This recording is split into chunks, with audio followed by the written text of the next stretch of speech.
I kind of struggled this morning with trying to figure out what to do because I had an idea in my head and then things happened. We went all kinds of crazy. But someone sent me something yesterday and it really kind of struck a chord in me. It said, some of us are called to shepherd the sheep. Thank you, pastors. But some of us are also called to wake the lions. And I look back over the stuff I've done the last couple of weeks, and I realize that even though I'm partially talking to myself, because a lot of the stuff I talk about are things that I face and things that I go through, what we're really doing is we're putting a call out to the church that we've grown complacent in what we've become. And by growing complacent, we've allowed the enemy to invade our own peace, our own territory, our own peace of mind. And what it does is it prevents us from exercising the authority that we have been rightfully given. So if we go back to the garden, when Adam and Eve sinned, they were cursed. And that curse entered the world, and it hasn't gone away from the world, because the world will always be cursed up until the point that Jesus returns and we start all this over. But when Jesus came, died on the cross, bore all of our punishment, descended into the depths of hell, what he did down there was not only proclaim that he was the one they were waiting for to all the old saints who were trapped in captivity there, he also basically dumped everything that the devil gave to Adam back on him. So all of those curses that Adam received because of his, for lack of a better term, deal with the devil, Jesus went back into hell and said, here, you can have all this back, and basically dumped it all back on him. And in the process, regained the authority that God had originally given Adam. And when he resurrected, ascended into heaven, and poured his blood out on the Holy of Holies by tearing the veil, we became grafted into the family of Jesus.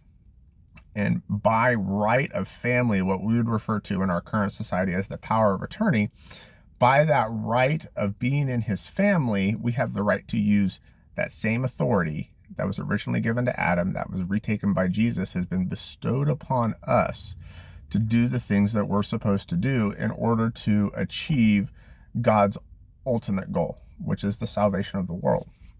So, unfortunately, as per yesterday's stuff, we've become very complacent in our positions. We don't press forward when we face insurmountable obstacles. And a lot of people like to point at the heavy hitters of faith and say, well, they're doing it, but how come I can't do it? And a lot of it comes from the fact that when I hear people be like, I tried that faith thing and it didn't work. Well, you can't try faith. Faith has to be a complete transformation. And that transformation has to make you so persistent in pursuing what God has told you to do that nothing will stop you from getting there.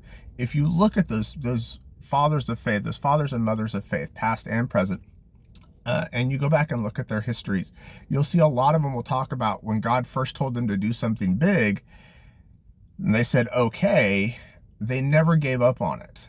They didn't stop and go, I tried this for a month and nothing happened, and so it must not work. Because that's not the way it works. The devil has the ability to delay God's promises coming to you, just like he delayed Gabriel getting to Daniel, but he couldn't stop it. And what it is he delays as much as possible to get you to give up. And that's part of that transformation, is if we give up on our faith and just stop believing for it, then it's God's going to stop pushing it towards us. So we have to be so tenacious in what God tells us to do that it doesn't matter if it happens tomorrow, next month, next year, or 10 years from now. We have to pursue it consistently, or else we're not going to get there. So it's back to waking the sleeping giant, waking the sleeping lions. Are we lambs that are being led to the slaughter? Or are we lions who assume the authority that Jesus died for to give back to us?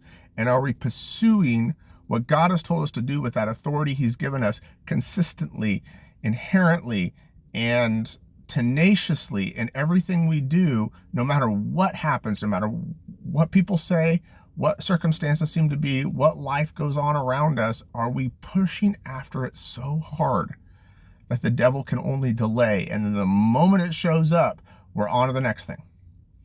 Okay, that's the kind of pursuit that God is looking for. That's the kind of faith that God wants his lions to have. So look at your life.